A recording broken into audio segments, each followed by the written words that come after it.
Okay, today I wrote down 3 keys to success in real estate today. With all the challenges that are going on today, I think these are really, really important. All right, number 1, write down the word time. Now, how good are you at protecting your time? Now, do you have a daily schedule? That's one of the most important things to get you on the right track daily in order to succeed. It means that you get up at the same time in the morning, you go to the gym, you do yoga, whatever the case may be, and you're ready to start work on the phones, prospecting your sphere of influence, for sale by owners, or expired listings first thing in the morning. Okay, so consider that. Also, when you consistently follow a schedule, the stress goes away. You already know what to do on a daily basis. It's so exciting. All right, so hopefully that resonates with you. Let's go to number 2. All right, number 2 is skills.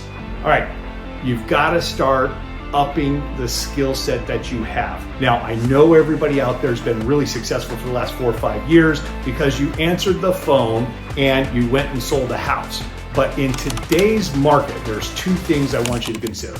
One is the skills actually need to be developed on a daily basis. That means role playing, that means having dialogue and conversations and practicing a basic level of communication. That means scripts. I know it's a scary word for a lot of people, but scripts are important. It's just a guideline for you to stay on point with the conversation at hand. And then internalize those scripts. Add your flair, add your perfect dialogue and perfect sayings and everything that you do to make them feel comfortable and confident that you're the right agent for the job of selling their home. So think about that for a second. The skills are important, but they must be practiced. And they also must be practiced so you don't get surprised when they ask, hey, will you cut your commission? No. Any other questions? How about another one is, hey, I've got a neighbor that will sell the property for 1%. Well, that's great. Is it a part-time agent or is it a full-time agent? How many homes have they sold this year? Let's investigate it. Oh, what's their name? I'll look online and see that they sold 1 house for the last 12 months. Do you really want to hire this person even though he's going to do it for 1%? He didn't really negotiate a great price for this seller. Now, if I did my research, that's an objection handler that I have used in the past when I knew the agent's name ahead of time. All right, number 3 that I wrote down is having exposure to other professionals in the marketplace today.